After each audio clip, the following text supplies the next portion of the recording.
Didier Dinard, un championnat qui a commencé difficilement quand même pour vous, hein.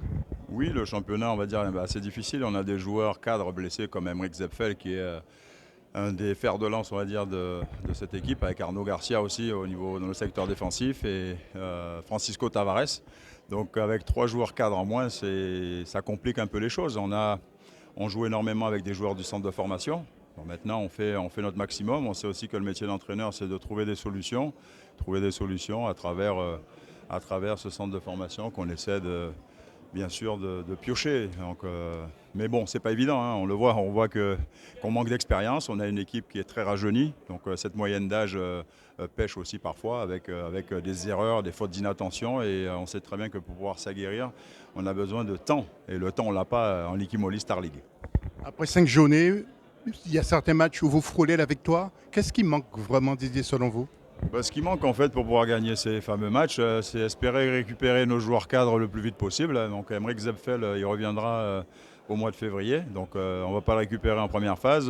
Arnaud Garcia, on espère le récupérer le plus vite possible. Et Francisco Tavares, la saison est terminée puisqu'il a eu les ligaments croisés en préparation.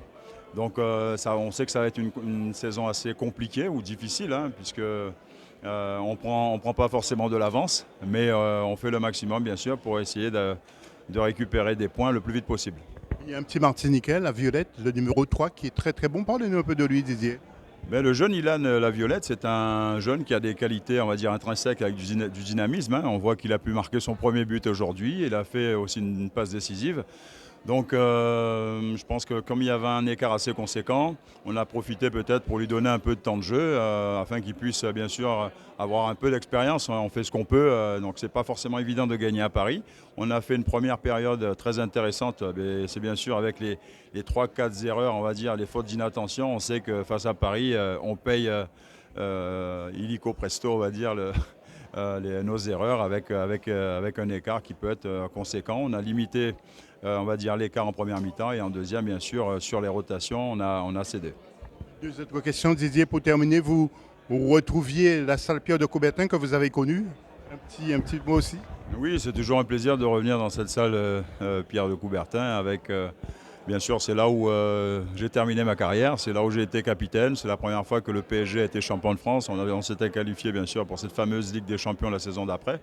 Et donc, c'est toujours une saveur assez particulière de revenir au stade Pierre de Coubertin. Donc, ça fait toujours chaud au cœur, bien sûr. Et pour terminer, Didier, deuxième saison à Ivry, ça se passe, vous plaisez, hein?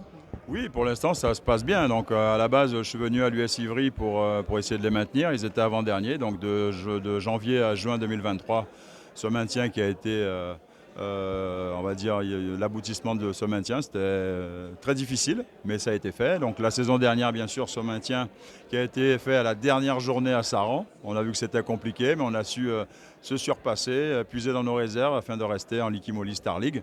Et on est dans cette saison qui commence peut-être mal, mais on ne désespère pas, bien sûr. On n'est qu'à 5 journées et il y a encore de quoi, il y a encore quelques journées afin de se refaire et tirer les enseignements de tout ce qui s'est passé depuis le début de saison. Merci.